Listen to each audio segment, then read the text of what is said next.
On the eve of my wedding, my husband beat me and abused me in front of all his friends. At that moment, I understood, either I die in this marriage or I leave now forever. My decision left everyone with their hopes wide open. The first time Valeria wanted to die wasn't when Sebastian hit her, it was when she saw the laughter. Not the pain, not the screams, the laughter, those drunken cackles that floated over her half-naked and humiliated body. In that moment, something inside her broke forever.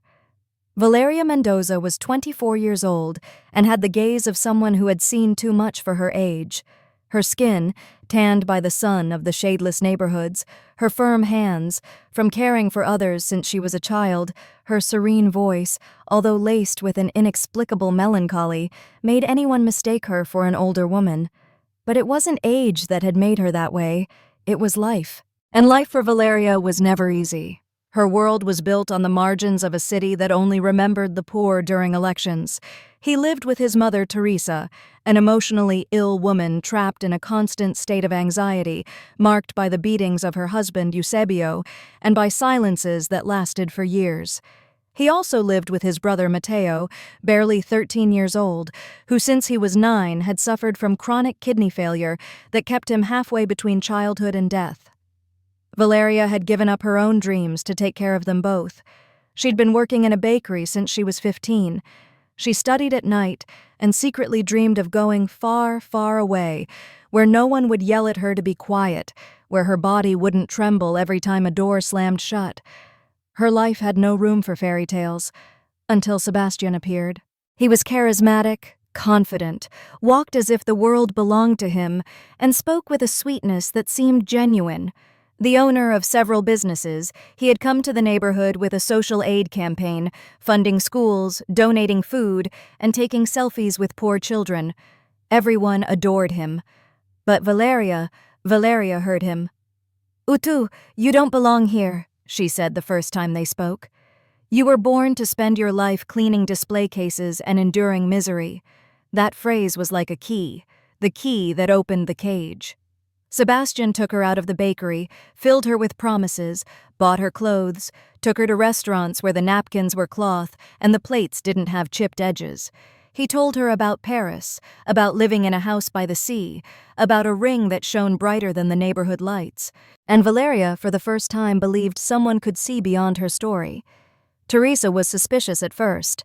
"Men like that don't notice women like you because they love you, daughter. They notice because they want you to stay quiet." "Mom, for once in my life I want to be happy," she replied. "Don't take her away from me too." And Teresa, who carried more guilt than health, gave in. The wedding was announced as an almost royal event. Sebastian hired a luxury salon on the outskirts of the city. A famous designer made her dress, and local media would cover the ceremony as if it were a magazine wedding. Valeria was stunned, like someone floating through her life without touching the ground. Every day was a new gift wrapped in gold, but inside there was something cold, something that was beginning to unsettle her. Sebastian became controlling. He didn't like her talking to her old friends. He fired the employees Valeria chose to help her around the house without reason. He checked her phone. He changed her number without telling her. He forbade her to visit his mother without his permission, but he did it with a smile, as if it were all out of love. And when she got upset, he would hold her tight, stroke her hair, and say, "No one else is going to love you like I do. No one." A week before the wedding, Matteo fainted at school.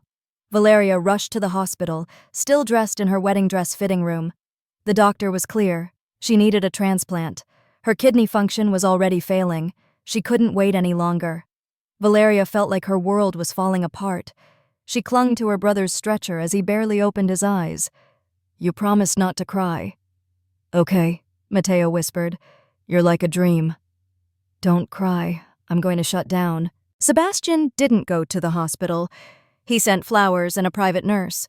Later, when she returned home, he told her, "I don't want you to get filled with negative energy before our wedding. Matteo will be fine.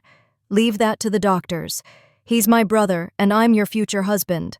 I want your mind focused on the beginning of our life, not on tragedies you can't resolve." Valeria remained silent. Tragedies. That's what he called the life she had before meeting him. 2 nights before the wedding, Sebastian hosted a private party at his hacienda. Men only. Tradition, he said. She wasn't invited, but at midnight she received a video call from one of the employees there, a young man who sympathized with her. "Miss Valeria," he stammered, "I don't know if this is right, but you have to see this." The camera was shaking. In the center of the room, Sebastian sat on some kind of makeshift throne. Several men surrounded him, all of them drunk. A young woman, apparently hired as an entertainer, was crying as 2 men pushed her toward him. Sebastian was laughing. Not just laughing, he was shouting things like, "They all belong to me, and let no one say I'm not the king." Valeria hung up, got in her car, and drove to the ranch. When she arrived, no one answered. She forced the gate and ran through the garden until she heard music and laughter. She pushed open the living room door. Silence fell immediately. Sebastian saw her. His smile faded. "What are you doing here?" he asked with terrifying calm. "What are you doing?" "I told you tonight was mine," he replied, walking toward her. "Mine and my friends, just like you." Valeria stepped back. He grabbed her arm. "Why do you always ruin everything I give you?" he whispered in her ear. And then, in front of everyone, he hit her. No, a slap. A sharp punch to the stomach that knocked the wind out of her. She fell to her knees. A few men stood up uncomfortably, but no one intervened. One even pulled out his cell phone. She tried to stand up, but Sebastian grabbed her by the hair and dragged her in front of everyone. "Do you want to see how a woman who forgets who's in charge is tamed?" she screamed. Valeria didn't scream. Her voice was gone. What she did was look. Look at every face, every gaze that didn't dare meet hers. And then, inside her, something broke. It wasn't just fear. It was the brutal realization that no one would save her. She woke up hours later in a dark room with her wedding dress draped over her. It was torn, stained, bleeding. The dress, which she had once dreamed of wearing, was now a symbol of everything she had lost. She held it with trembling hands and began to cry. Not because of what they had done to her. She cried because she had believed that was love. She thought of her mother, her brother, the women in the neighborhood who said, "Shut up, it'll be worse if you leave." She thought of all the times she promised herself not to be like Teresa. She thought of the girl who had imagined castles and the woman she was now, humiliated, alone, but alive. And then, in the darkness of that room, with the stained dress in her arms, she understood. And it was at that moment, amidst the screams and laughter of others, that Valeria understood. Either I die in this marriage, or I leave now forever. She chose to leave, but not in silence. Valeria didn't sleep that night. She couldn't. The dress remained on the bed, stained, a silent witness to what had been done to her. The sun was just beginning to break the darkness, but she was standing. She wasn't crying. She hadn't cried enough. She looked at herself in the mirror, her left eye swollen, her lips split, her soul shattered, but something shone beneath those ruins. Determination. Sebastian was still asleep in some room of the hacienda, probably drunk, unaware that the woman he thought he had destroyed was more alive than ever. Valeria took the cell phone the young employee had returned to her before disappearing. She saved the video, the photos, the audio recordings. Then she showered. The water burned. Every blow, every wound, every graze on her skin reminded her of what she had experienced. She changed not into her original wedding dress, but into another one. A plain white one, without jewelry, without pretentiousness. A dress that didn't scream, "I belong to someone, if I'm not here for myself." When he got home, his mother was waiting for him in the living room. Teresa looked at her as if she already knew what had happened. Her eyes were red, her hands clasped in her lap. "Where were you?" she asked in a low voice. Valeria didn't respond. She just looked at her. "Mom," he began, "I want you to listen to me without interrupting." Teresa tensed. "I'm not going to marry Sebastian," Valeria shouted, standing up. "Do you want to destroy what little you have left? He's going to ruin your life. The wedding is today. He already ruined it." Teresa froze. "What are you saying? That man hit me, humiliated me, treated me like a bitch in front of his friends? No, Teresa shook her head. It can't be. And I'm going to expose him, Valeria continued. I'm going to show the world who he is. No, Teresa shrieked, advancing toward her. Don't become a scandal, daughter. Don't do that to yourself. That. Do you know what that's like, Mom? Do you know what it's like to fear for your life at a rich people's party where no one sees you as a person? You don't understand how the world works, Valeria. There are men you just can't touch. Sebastian is one of them. Valeria looked at her, hurt, but no longer surprised. Why did you raise me to be silent? Why didn't you teach me how to defend myself? Teresa didn't know how to respond. She just sank down on the couch, trembling, because she didn't know how to do it. Valeria swallowed. She had waited for that confession all her life, but it was useless now. So, look at me, Mom, she said, because I'm going to do it. For you, for Matteo, for all the women who live in fear. And without another word, she left the house. The ceremony was scheduled for 6 p.m.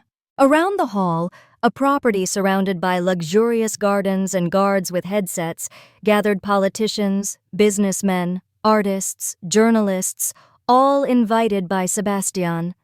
It was an event intended to seal not only a romantic union, but a power play. No one knew that day there would be no alliance, only fire. Valeria arrived alone. The driver she had hired parked far away. She walked through the crowd with a firm stride. No one seemed to recognize her at first. Her face, battered and bare of makeup, contrasted with everyone's image of the perfect bride. When she entered the hall, murmurs began. "What is she?" some women whispered. "Why are you coming alone? Where are the godparents?" Valeria stepped onto the stage. The improvised altar was decorated with white roses and golden lights. Sebastian wasn't there yet. The orchestra played softly. The people didn't understand. "Good afternoon," she said, taking the microphone. "My name is Valeria Mendoza, and I'm not getting married today." A deathly silence fell over the room. "I want everyone here, especially the media who are broadcasting live, to hear what I have to say." Sebastian walked in at that moment, saw her, and stopped. His face paled. "Get down from there," he shouted, advancing quickly. "What do you think you're doing?" Valeria raised a hand. "Don't come any closer, Sebastian." The security guard hesitated. Sebastian tried to climb onto the stage, but a group of women intercepted him. Among them, a well-known reporter and a former congresswoman who were already suspicious of him. "I told you not to ruin this," Sebastian growled. "I didn't ruin it, you did." Valeria activated the giant screen on the stage. The video began to play. The exact moment Sebastian hit her, the laughter, the phrases, her screams. The room exploded into absolute chaos. People standing up, cameras recording, screams, flashes. "This is a setup." And Sebastian screamed. "She's crazy." But no one listened to him anymore. "This is the kind of man I almost married," Valeria said. "A monster in a suit, an abuser with expensive perfume. This is the kind of man society protects because he has money, because he knows how to hide." A man in the front row stood tall, elegant, with an impenetrable expression. Valeria looked at him. Something about him seemed unnervingly familiar. He, too, was looking at her as if he knew her. "Who is that?" the journalist asked another guest. "Arturo Alvarez," she whispered. "Senator." Valeria returned to the microphone. "No one is going to silence me. No one." Sebastian tried to lunge at her. 2 security agents stopped him. Then the police, alerted by the prosecutor's office, entered with a warrant. He was handcuffed in front of everyone. "Chesto isn't going to stay like this." He shouted, "Are you going to regret it?" Valeria looked him straight in the eyes. "I already regretted not leaving sooner." Senator Alvarez never looked away. He kept his arms crossed, his lips pursed. When their gazes met, something in Valeria shook, not from fear, but from intuition. After the chaos, people left the scene as if they had just witnessed a crime, and indeed, they had. Sebastian was put into a patrol car amid shoving and booing. The media was already broadcasting the video. History flew by. Valeria stood alone on the stage, trembling inside, even though her posture was firm. She knew that what she had done would not soon be forgotten, neither by her nor by the country. That night, while she was sheltering at a friend's house, she received a message from an unknown number. "You're brave, but now you have powerful enemies. Take care." No one signed it, and beneath the message, a photo.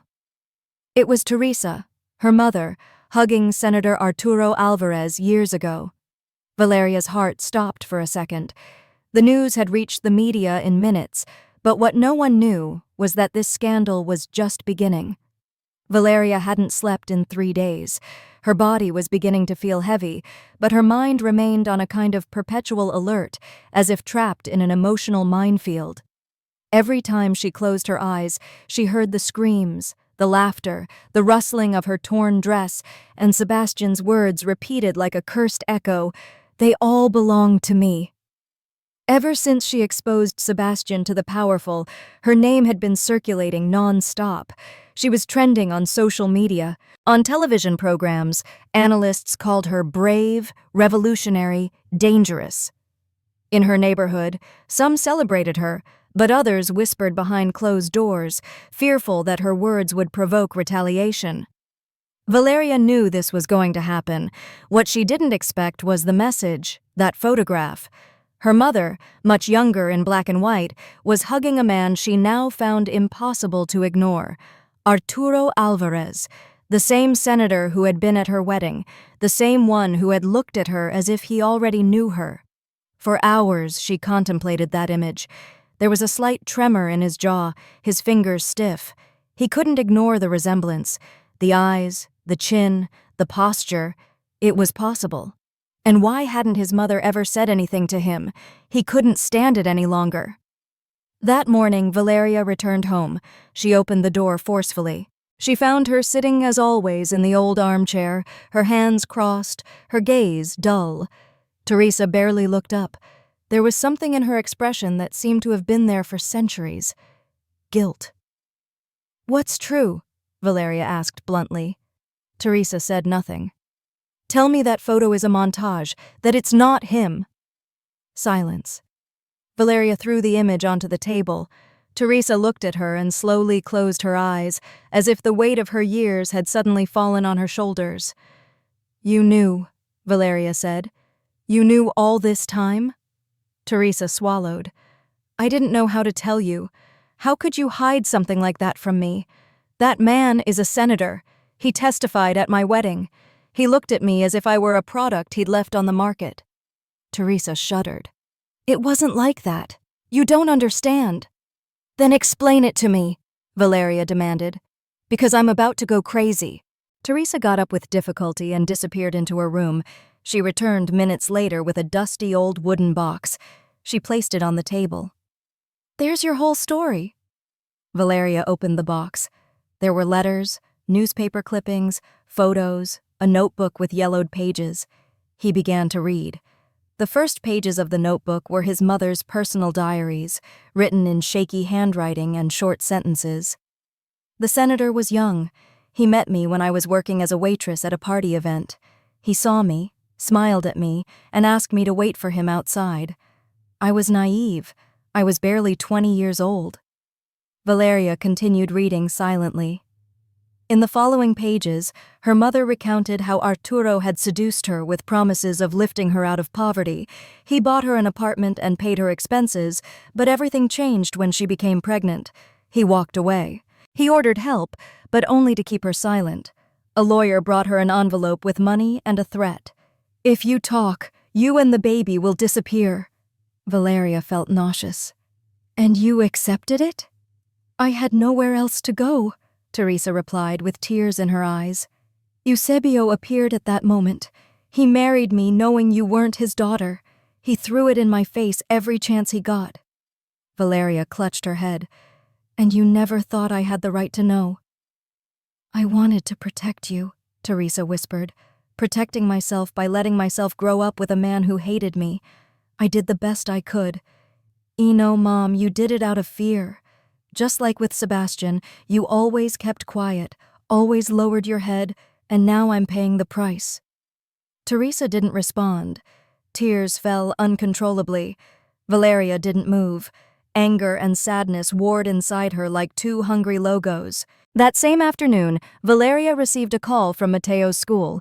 He had collapsed. The principal could barely speak. She rushed to the hospital as if the world were crumbling beneath her feet.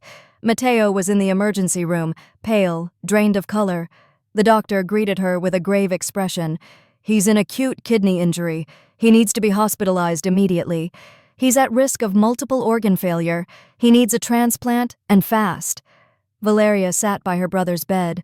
She stroked his forehead. Mateo opened his eyes with difficulty. "And you won the battle?" he asked in a weak voice. "I'm still at war, champion," she replied. "But I swear I'm not going to give up. Don't marry him. I don't want to see you sad. I didn't get married, and I won't let anyone break me again." Mateo closed his eyes again, exhausted. While her brother slept, Valeria felt like the world was demanding more from her than she could give. She had to find a donor, save her brother, protect herself from threats, process the fact that her biological father was one of the most powerful men in the country, and confront a broken mother who didn't know how to love her. Outside the hospital, journalists were waiting for her, shouting her name, following her, throwing questions with microphones in her face. Valeria covered her face and ran to a side exit. She didn't want to make a scene. She didn't want her brother's story to be used as media bait. She didn't want more cameras, just peace. That night at home, she found her mother crying. Teresa had a bottle of liquor on the table, something unusual for her. Valeria approached her, this time less angry and more tired. "I don't want to fight," she said. "I'm exhausted, Mom." "Me too," Teresa replied, "but I have no more strength. We have to save Mateo. He needs a donor." Teresa nodded slowly. "I've prayed every night for him to be saved, but God no longer listens to women like me." "I listen to you," Valeria said, "even if it hurts." Eusebio appeared that night. He was drunk. His steps were erratic. His voice was thick. "So the princess is now famous," and he said, entering without saying hello. Valeria tensed. "Go away, Eusebio. You have no business being here. This is my house," she shouted. "Your mother owes me, and so do you." Teresa stood up. "You have no right to come here like this. We're going through a lot." Eusebio pushed her. Teresa fell to the floor. Valeria ran to help her. He pulled a bottle out of his jacket and threw it against the wall. "Damn ungrateful women. I hit them." Valeria confronted him. "Get out of here, now." He approached her defiantly. "What if you're not going to call your friends on television?" "Oh no," she replied calmly. "I'm going to record you." He took out his phone and turned it on. Eusebio hesitated, took a few steps back, and stumbled. "This time you're going to regret it," he spat. "They're all going to come for you." And he left. Teresa was trembling. Valeria hugged her. "We're not going to live in fear. Not again." That night, when everything seemed to calm down, Valeria tucked her into bed. Teresa took her hand. "Forgive me for not knowing how to love you well." Valeria looked at her, her eyes clouded. "I forgive you, but don't ask me to forget." Teresa nodded and closed her eyes with a peace she hadn't shown in years. Valeria kissed her forehead and went to her room. She fell asleep for the first time in days with her cell phone in her hands. Morning arrived with an eerie silence. When she entered her mother's room, something wasn't right. Teresa wasn't breathing, her face pale, her hands crossed on her chest, a broken crucifix between her fingers, a dried tear on her cheek. Valeria knelt, trembling. "Mom, wake up, please." But Teresa's heart had given up, and this time Valeria did scream. A cry that didn't seek justice, only consolation. Because the silence her mother carried for so many years had now also taken her life. Valeria didn't cry during the funeral, not because she didn't feel it, but because the pain was so deep she couldn't find an outlet. The air smelled of wet earth and flowers battered by the heat.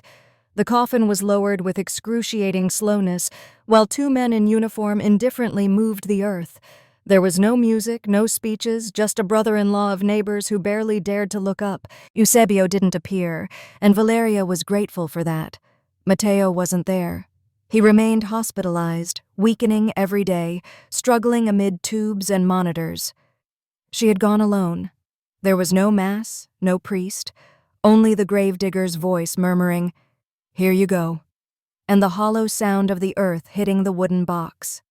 Valeria remained there long after everyone had left, kneeling in front of the newly closed grave, her nails covered in dirt and her hands clutching the broken crucifix she found in Teresa's hands. She held it as if she could still convey something to him, as if from that broken object she could rescue some answer, an explanation, a final embrace. As the sun fell on her back, Valeria remembered her mother's last words, "Forgive me for not knowing how to love you well." In that moment, it wasn't hatred that pierced her, it was guilt. And if she had waited too long to understand her, and if her anger had become a wall that prevented a true goodbye, she found an envelope under the door that night. There was no return address. When she opened it, her world shook again. Inside was a note written in capital letters, "Shut up, or we'll bury you with it." Valeria froze. Then, beneath the note, she found a photograph. It was Matteo leaving the hospital. Someone had followed him, photographed him, threatened him. She trembled with rage. They had crossed a line. She put the envelope away, turned on her cell phone, put it on record, and spoke. "If anything happens to me or my brother, I hold Arturo Alvarez, the senator, and Sebastian Lujan, the businessman arrested for gender-based violence, directly responsible. I have proof and I've already shared it." She uploaded the video to the cloud. Then she shared it with 4 people, a human rights lawyer, a feminist activist, a former university classmate, and a journalist named Ivan Escobar. Ivan was the first to respond. "I need to see you. I know what you're facing and I can help you." Valeria hesitated. She distrusted everyone. But something about that message, about the speed with which he'd responded, convinced her. They agreed to meet at a downtown cafe, one without cameras, away from the noise of the media. Ivan was younger than she expected. Plain clothes, dark circles under his eyes, a notebook always between his fingers. He introduced himself respectfully. He didn't try to record or pressure her. He just listened. "I've been investigating Arturo for 5 years, he said. "But every time I get close, someone disappears. A lead is erased. A publication is canceled." "What do you know about him?" Valeria asked. Eva looked at her seriously. "More than I can prove." He took out a folder and placed it on the table. "I have records of deposits to private clinics, unregistered travel to countries where a human trafficking network is suspected of operating, and documents linking Sebastian to fake foundations used to move money." Valeria opened it. Among the pages, she found invoices from clinics, names of shell companies, photographs of missing women who had worked at events organized by the Lujans. "My mother," she asked without looking up. "Your mother was silenced. I have no proof that she knew, but it's clear she was in the way." Valeria felt a knot in her stomach. They hadn't just killed her dignity, they had killed her voice. Teresa didn't die just of grief. She died because she decided to speak, or because she was about to. She returned home and locked herself in her mother's room. She searched every corner, every drawer, every book. Under the mattress, she found a notebook wrapped in plastic. When she opened it, her heart leaped. It was a diary from the last few months. Teresa had started writing after her engagement to Sebastian. The first pages were innocent. Memories, fears, prayers. But from a certain point on, everything changed. "The man from my past has returned. I saw him at the wedding. He looked at me. He didn't recognize me, but I know he can. I have to protect Valeria. I don't want her to pay for what I kept quiet." Valeria read with trembling hands. She turned the pages anxiously until she found one that seemed to have been written in desperation. "There are girls who disappear from the community center. No one says anything. Sebastian recruits her for private events. Arturo finances everything. The father of my daughter and her future husband are monsters. If I die, please let someone read this." Valeria clutched the notebook to her chest. She screamed, a scream that wasn't of pain, but of fury, of helplessness. She felt like she was in a prison without bars. She had a truth that was impossible to hide, but dangerous to reveal. That night, while she was sleeping next to her mother's empty bed, she received a call from the hospital. Matteo had fallen into a coma. She ran. She didn't wait for a taxi or change. She left in her pajamas as if her clothes didn't matter, as if time were her enemy. Upon arrival, the doctor greeted her with a grave expression. "Her body can't take any more. If we don't find a donor in the next few days," he paused, as if that would soften the blow, "she won't survive." Valeria looked at him without responding. She walked into the room, sat down next to her brother, and took his hand. "You're not going to die. Do you hear me?" she whispered. "Not after all this. Not after teaching me how to fight." Matteo didn't move. His face was a shadow of what it had been, but Valeria talked to him all night, told him stories, apologized, promised he wouldn't leave. The next morning she received an unexpected call. It was Arturo.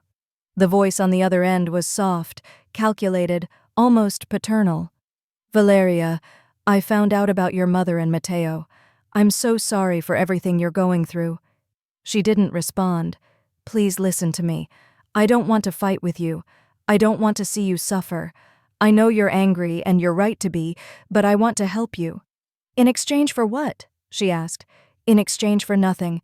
I just want to meet you, talk to you, help you save your brother.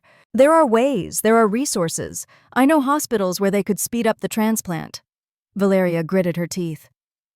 "And those hospitals also serve as fronts for your trafficking network?" Arturo paused for a long time. "And I see you're confused.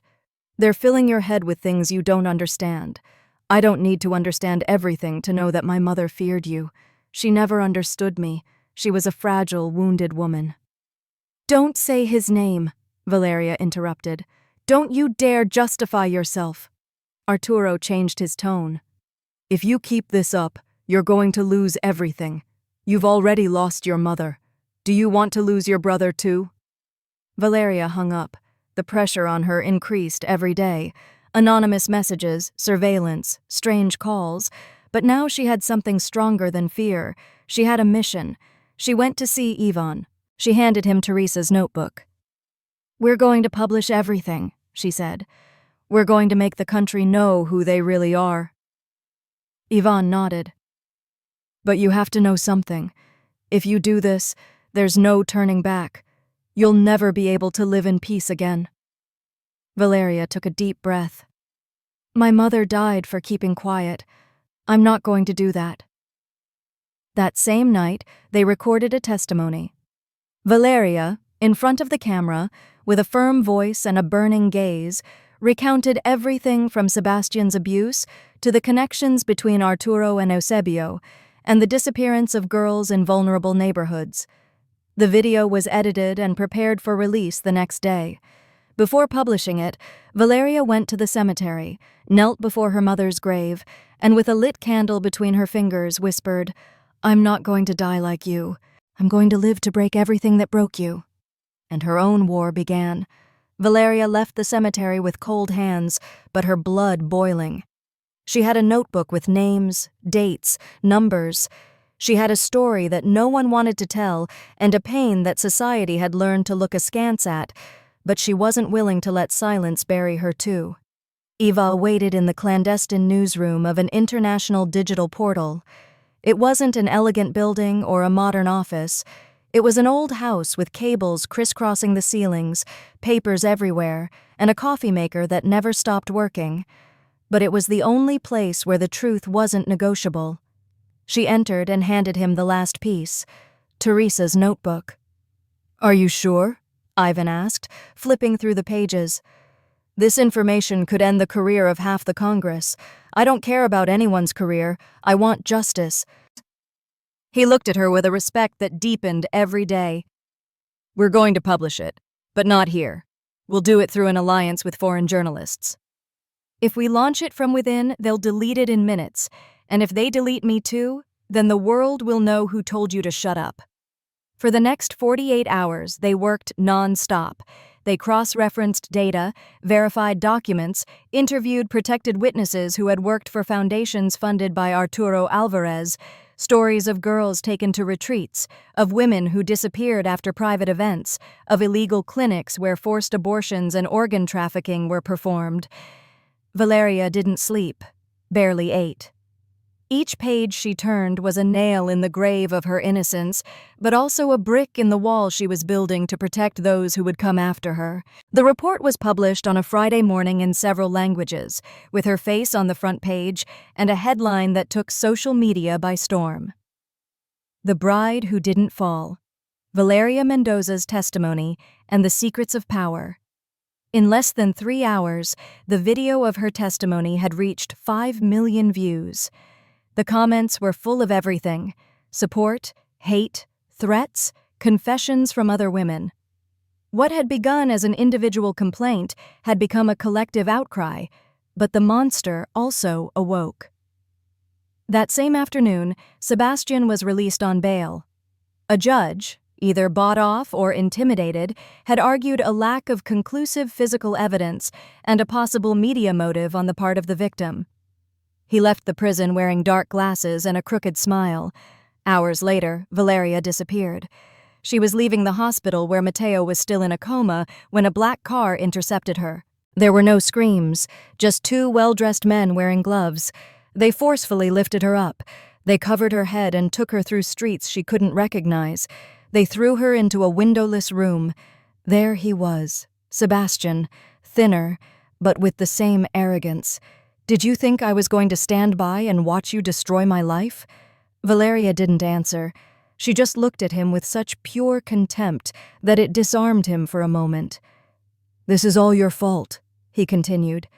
"I gave you a life you could never have achieved, and this is how you repay me. You gave nothing. What you couldn't buy, you destroyed."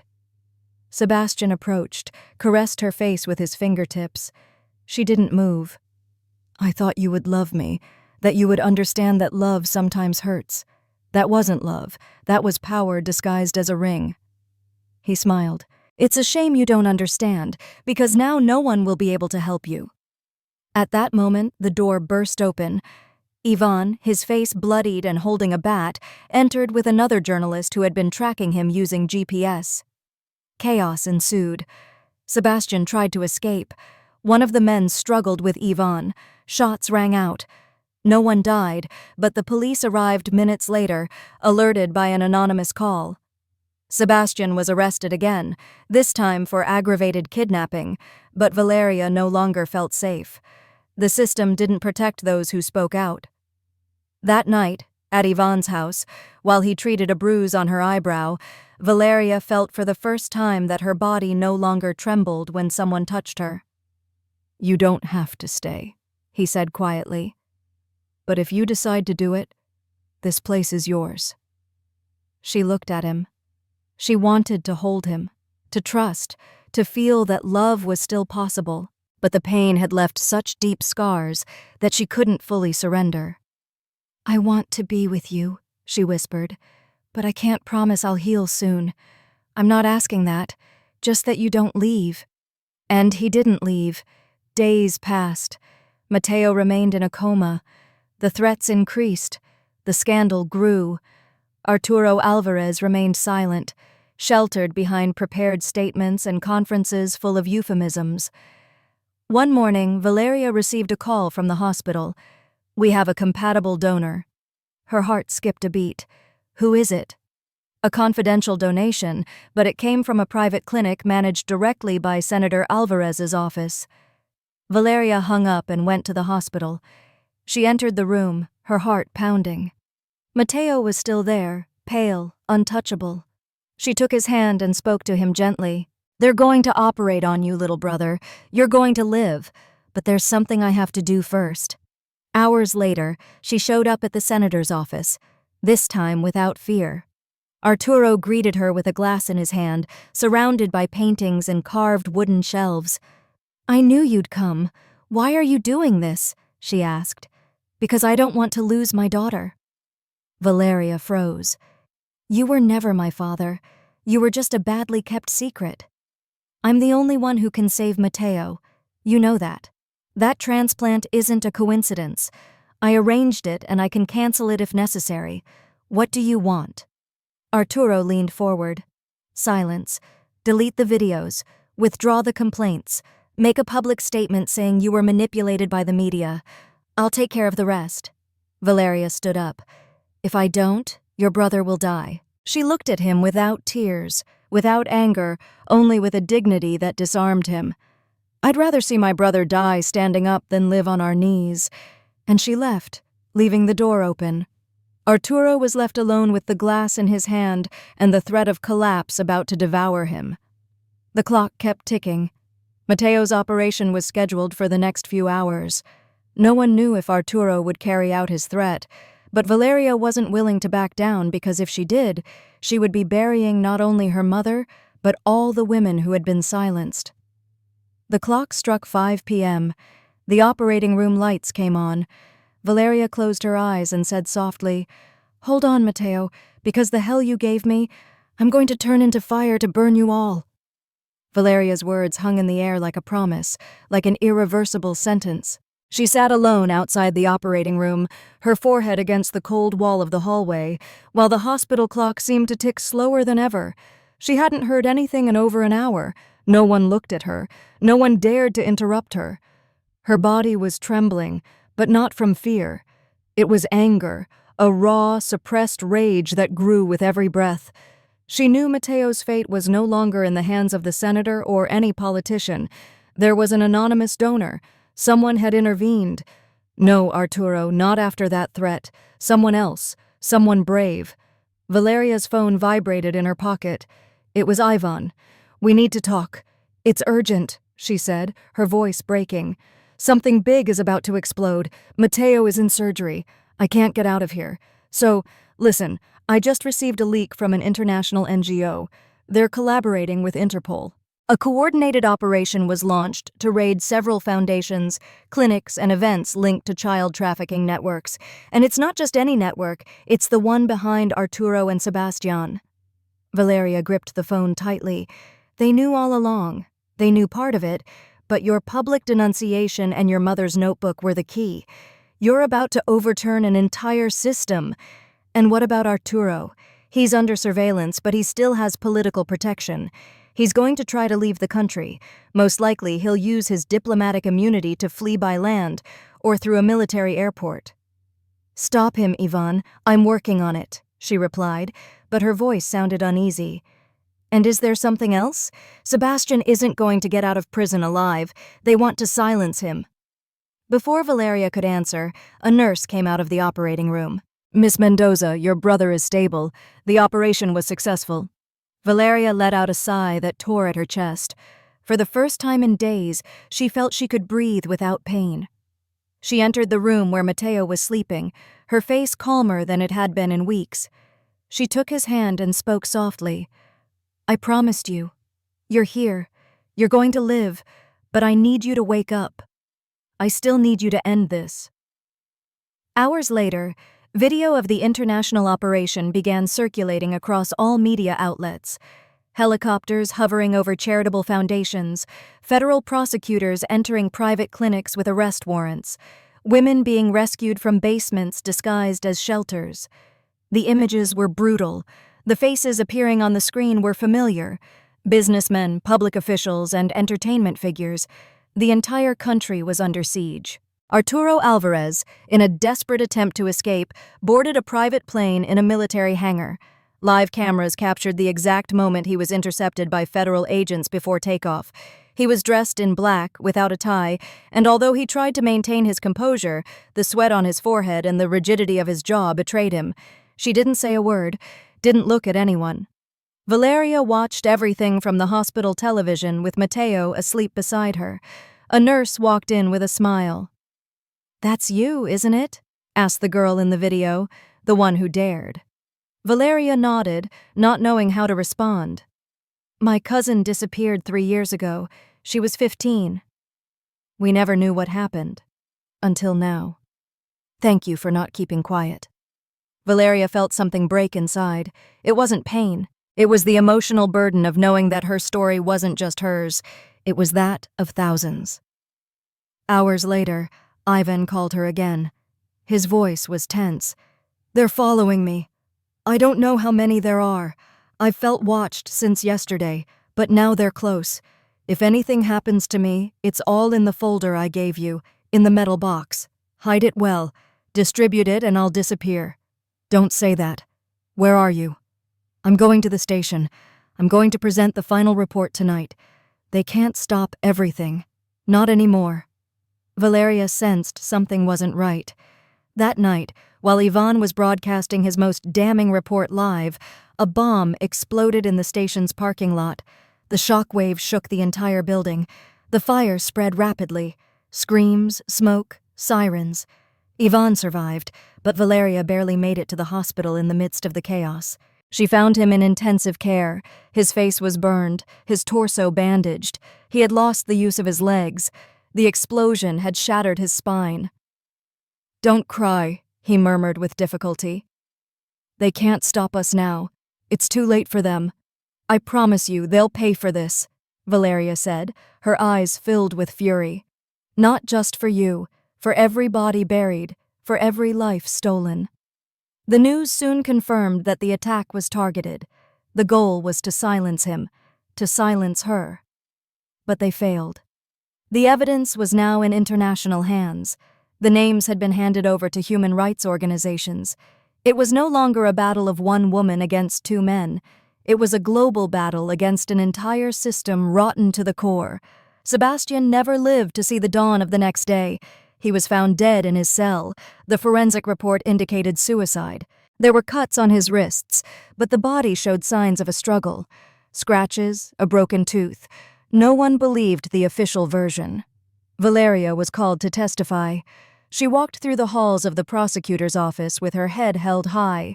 She was no longer the frightened young woman from the beginning. She was a broken woman, yes, but one of those who learned to walk with the cracks. In front of the prosecutor, she recounted her past months with surgical precision. She showed videos, audio recordings, documents. She was interrogated for 6 hours. She didn't break down. When she left, a group of women were waiting for her outside with banners, flowers, and tears. "And thank you, Valeria," they shouted for us, for all of us. Valeria didn't respond. She walked among them. A woman stopped her. She handed her an envelope. And she was my daughter. 17 years old. She disappeared after working for Sebastian's foundation. They called me today. They found her alive in another country, in inhumane conditions, but alive. Thanks to you. Valeria clutched the envelope to her chest. I didn't know what to say. That night in the hospital, Matteo opened his eyes. "Have you won the war yet?" he asked with a weak smile. "Not yet, but we're very close. I saw Mom in a dream. She was happy." Valeria stroked his hair. "She'll be even happier when she sees you walk again." Days later, with Ivan still recovering and Matteo starting physical therapy, Valeria was interviewed on national television. She told her story without embellishment, in a firm voice, without crying. "What have you learned from all this?" And the journalist asked her that the price of truth is high. It costs blood, but it also gives freedom. The audience applauded her. On social media, her face became a symbol. Murals with her image and that phrase appeared on the walls of forgotten neighborhoods, which she refused to break. Valeria understood that the price of truth was blood, but also freedom. And that was a debt she no longer intended to pay in silence. 3 years passed. The world hadn't healed, but it had changed. Valeria no longer lived in the city. He had gone far away, as far as his wounded soul would allow, to a town in the south, where time seemed to flow differently. There, the sky was clearer, the land more honest, and the silences weren't frightening. She built a simple wooden house on a hilltop where she could watch the sunrise uninterrupted. Living next to her were 2 men who had been her everything, her refuge, her struggle, her driving force. Matteo, her brother, had fully recovered.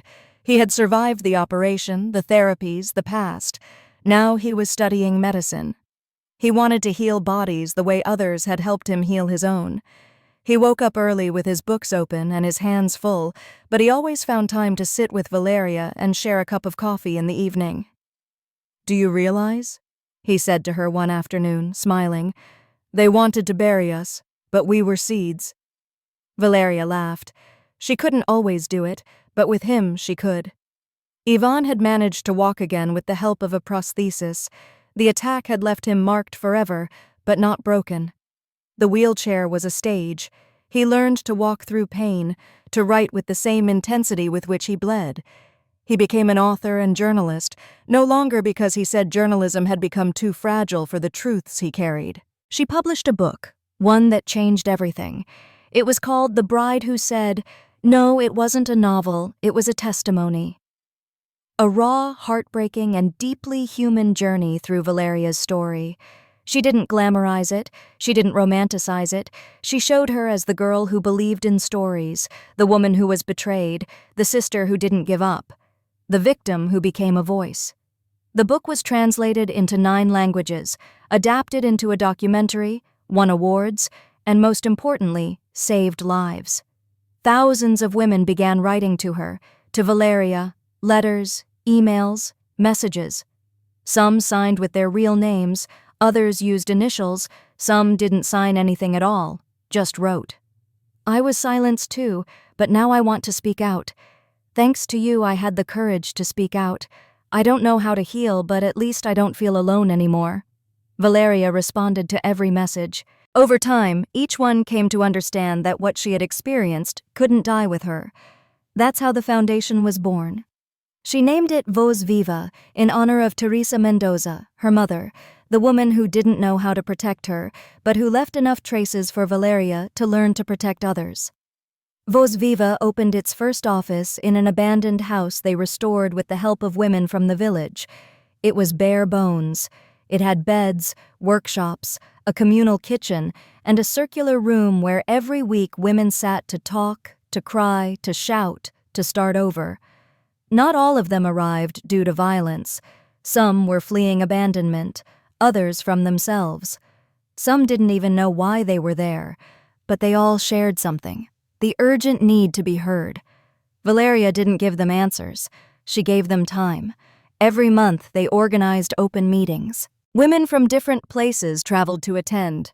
They brought photos, letters, diaries. They shared what they had never been able to say. There were no cameras, no judges, just them and their truth. One afternoon, an older woman with white hair and shaky hands approached Valeria after one of those sessions. I had a son by a powerful man. I was never able to tell. Someone else raised him. He became violent. My son never knew the truth. Valeria looked at her without saying anything. The woman burst into tears. You didn't just save him, you saved me too. And they hugged. They cried silently. In that instant, Valeria understood that her story wasn't over. It had just changed shape. Matteo graduated as a doctor at 22. He did so with honors. He didn't want a ceremony. It seemed unfair to be applauded for making it alive when he knew so many others who didn't. But Valeria organized a small celebration for him in the backyard with wildflowers and paper lights. You became what Mom dreamed of, she told him, her eyes full of pride. You saved me. We saved ourselves together. Ivan, already walking with a cane, watched them from a distance, leaning on the threshold, with a tired but honest smile. He didn't write as much anymore. Now he devoted himself to giving talks, training young journalists who wanted to tell stories with their soul, not with morbidity. But every night, before going to sleep, he wrote a letter to his daughter, the daughter he would have with Valeria, because love, although delayed, had found a place. Not perfect, not without fear, but real. Valeria learned she was pregnant in the spring. She discovered it alone, sitting under the tree they'd planted over her mother's ashes. She cried, but not out of fear. She cried out of gratitude for having arrived alive, for a future where she no longer had to hide. She didn't say anything to Ivan right away. She waited. She wanted to be sure he wasn't doing it out of necessity, but out of love. And when she told him, he just hugged her and said, "Thank you for choosing me." Despite everything, life still had its scars, but it went on. A year later, Valeria traveled alone to the city, went to her mother's grave, took a letter, and read it aloud. Mom, I forgave you a long time ago. and now I also forgive myself for not understanding you sooner. Mateo, he's fine. He's become a man full of light. Ivan and I have a daughter. Her name is Teresa, like you. Not so she'll inherit your pain, but so she'll learn from your strength. I made your story a promise, and I'm keeping that promise. I will live free. I promise you. She placed the letter under the stone next to a dried flower. She stood there in silence under the midday shade. She didn't feel sadness, she felt peace. When she returned to the village, she found Mateo playing with his niece and Ivan cooking something that smelled burnt. "Did you leave without saying goodbye?" he said, crossing his arms. "I went to close a cycle." "And you closed it?" "Yes, now I can continue writing mine." And she did. Months later, she published her own book. Not Ivan's, her own. It was titled, "I Survived to Tell the Tale." It was her voice, unadorned, uncensored, her entire truth. The prologue read like this: "I wasn't born to be a victim. I was born to break chains. And although they took my innocence, they'll never take my voice." And with that voice, she lifted up a world that would never be the same again. Because when a woman chooses not to remain silent, she doesn't just save herself. She opens a gap through which others can escape, and from those gaps, revolutions are born. What did you think of this story? Many people are experiencing similar situations. We hope Valeria's voice lives on in you too. If this story moved you, share it. Be part of the change. Tell us in the comments what you would have done in a situation like this. Where are you watching from? We'd love to hear from you. Don't forget to like, subscribe, and share this video with your friends or family. Every gesture you make inspires us to continue creating stories, deep and real every day. And don't leave yet. Our next powerful story is about to appear on your screen. You can click on the links you see right now on your screen. They're part of an exclusive selection of captivating stories. We thought of them especially for you. Thanks for joining us. See you in the next video.